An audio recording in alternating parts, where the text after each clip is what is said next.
Good morning, good afternoon, and good night to all of you around the world. Let's get this party started.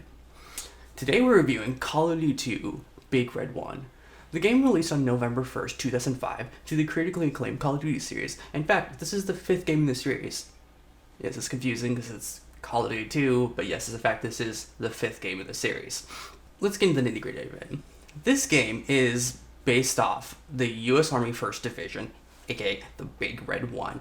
And interesting enough, for a unique little aspect of this game is that it's only based on one division throughout the entire game. Most Call of Duty games, including prior to this and after this, is a lot of just jumping back and forth between unique groups and doing your thing and just going about the whole stories itself. It gives you multiple views. This game is in fact only based off this one group and kind of gives you a full overview of everything that happens throughout their story, which is a very nice touch. It's very just focused on the one thing, and the story is very straightforward and linear, and I think that very much helps the game because it keeps everything just a tight-knit circle. You get to know all these characters very well throughout the story. So when moments happen, it's more of a shock, more of an impactful thing. Instead of just being like, oh, hey, side character B is gone now. And you're just like, who is this person that I met 3 hours ago that I don't remember because they're just kind of there? No, this game does a really good way of just getting you immersed into the story and getting you to know these characters very well. I think it also helps that they just use a very good group of guest voice actors for this. In fact, if you've seen the series Band of Brothers, they use a ton of the actors from this as voice actors for this. So it's a lot of characters that you've probably heard of before.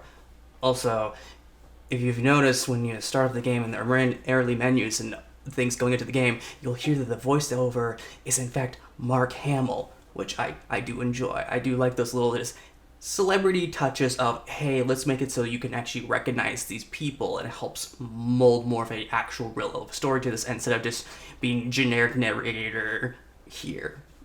That doesn't really help with the story, but with this game, it's people that you recognize, people you've heard of from before. So I like that little touch. It's something different.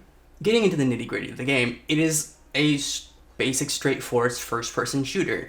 You go throughout each level, you're doing your missions as it's World War II, you're against Germany, and it's the whole aspect of you go from point A to point B, doing your thing, working with your soldiers and everything that brought the story. You have your characters, everything that's such that you need to do, and it's just get from point A to point B. It's just as simple as that. And I kind of like it that way. It's not like this whole you're jumping around doing random things that don't really make sense. No, it's very just linear. And I love that. It also helps that this game takes from the original Call of Duty 2 and uses this as a side story so that it has no reason to really jump around. Call of Duty 2 set the story in motion, gave you a pace, and then this game comes along and it just has a linear set idea of what you're doing. It's not just jumping around and making everything confusing. I love that. It's a very well-run way to do this, and I really appreciate that. The game starts you off in somewhere in the middle of nowhere, France. It's very vague about like where you are in France.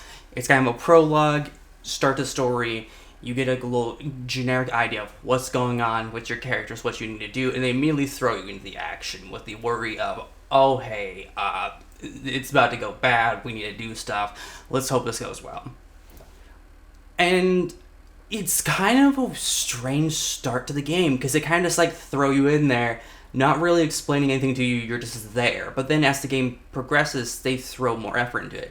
You next jump to North Africa, and you do several levels throughout there, then you go to Sicily, and finally Western Europe, working your way towards Germany.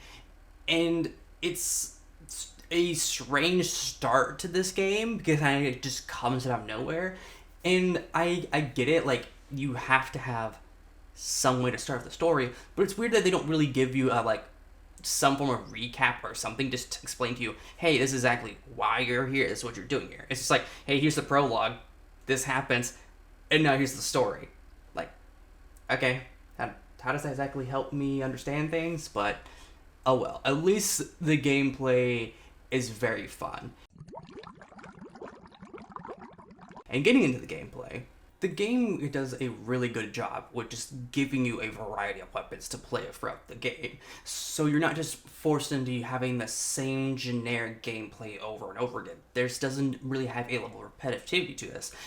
And to really break that down, there's over 40 different weapons in this game, from pistols, submachine guns, rifles, random launchers, grenades, explosives, your mounted weapons.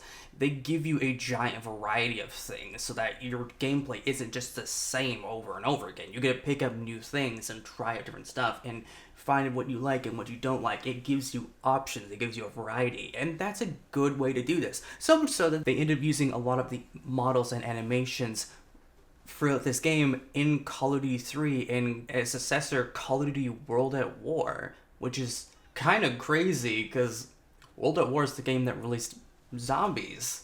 So, how did this happen? It's kind of funny that they did such a good job and variety with this game that they went on to just use these same models and animations going forwards, which really shows that they actually put some effort into this game, even if it is a side story. And that is a really good, nice touch, and I quite enjoy that. The gameplay is fun, the levels are unique, it does a really good job of just giving you something to do, and it's very fun. And it's also to the point that this game has a lot of replayability to it. In fact, I've actually sat there and felt obligated to play through this game on the hardest difficulty. Sure, the game isn't horribly long, which, you know, is either a hit or miss for people, but it does actually build a level of fun to it, to the point that when you're playing through on the hardest difficulty, it is a challenge, and it's something entertaining to sit there and do and try to get through and see how many attempts it takes you to make it. I do enjoy that. Even if the game is lacking in a full-on story, there is still something there, and I just think that's a fantastic way to do it. It's very well done. It's very just simple and paced and tight-knit. There's not a whole lot of problems with how they actually story structured this game, other than the factor that it's kind of short. Like, even on the hardest difficulty, you can beat it in under 3 hours if you know what you're doing. And that feels lackluster at times, but also, at least it's something. And I can't really complain about that. Bringing it all together, let's look at the pros and cons for this game.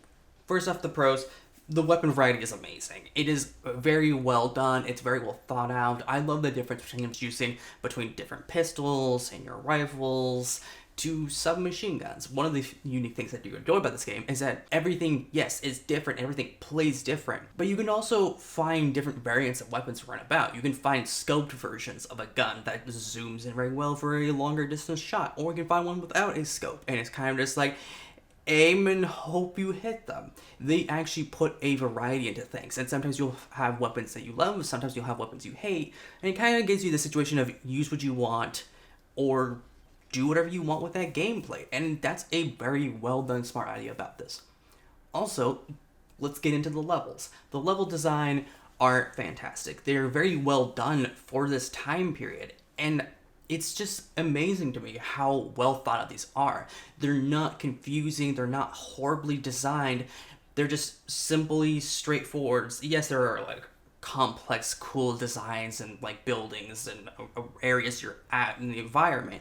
They do that very well, but nothing ever feels confusing and horribly designed. And I love that. I love that very well. Also, I absolutely enjoy the characters in this game. The characters are all very unique. They all have their own personalities, and I think that very much helps the factor of having so many different voice actors and individual people doing things. They all feel like their own person, and so throughout the story, you get to know these people very well. And so when you have moments where you lose a character, or something happens, or something's going on, or someone get captured, or something happens, you feel for these people because you get to know them so well that they're just a part of your team. So the fact that they do this good idea of just building these characters that you're supposed to care about is very well done, and I enjoy that. I think it's a fantastic way to do this.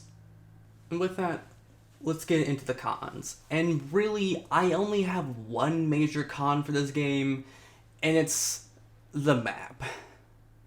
The map is the most atrocious thing ever, and it's honestly irks me so much. You'll have moments where the map will tell you, hey, go to this location here, instead of just like giving a marker on the screen, which, okay, like you see it on your map, you're like, okay, I go to this point. The problem is the map doesn't tell you if something's upstairs or downstairs or in a floor or outside the back window or insert in this alleyway here. It's just, oh, hey, go to this location, which is super vague.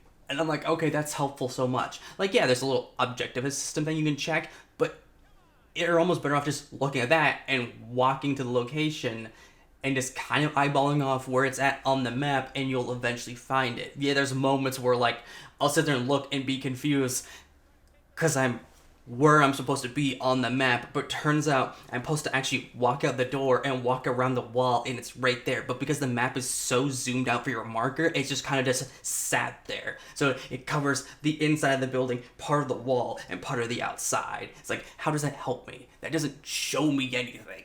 I don't know why they made a conscious decision to have the map markers zoomed so far out. If it was zoomed in more, it would be way more helpful. But instead it's just not. It is so annoyingly frustrating because you have moments where you're like, okay, I'm where I'm at for the objective, and you're waiting for something to happen, and nothing happens. And then you sit there and realize, oh wait, I'm supposed to be on this other wall, or I'm supposed to be downstairs. It would be one thing if it wasn't the most frustrating thing ever. It's the gameplay straightforward and like it's pretty simple to understand where you need to go. But the moments where like if you don't know what you're doing and you're not more sure you have to be, there's a wall and there's two doors and you go over to one of the doors and it turns out you're supposed to get the other door because the map marker doesn't actually tell you where you need to be is so annoying. All in all, I'm giving Call of Duty Big Red 1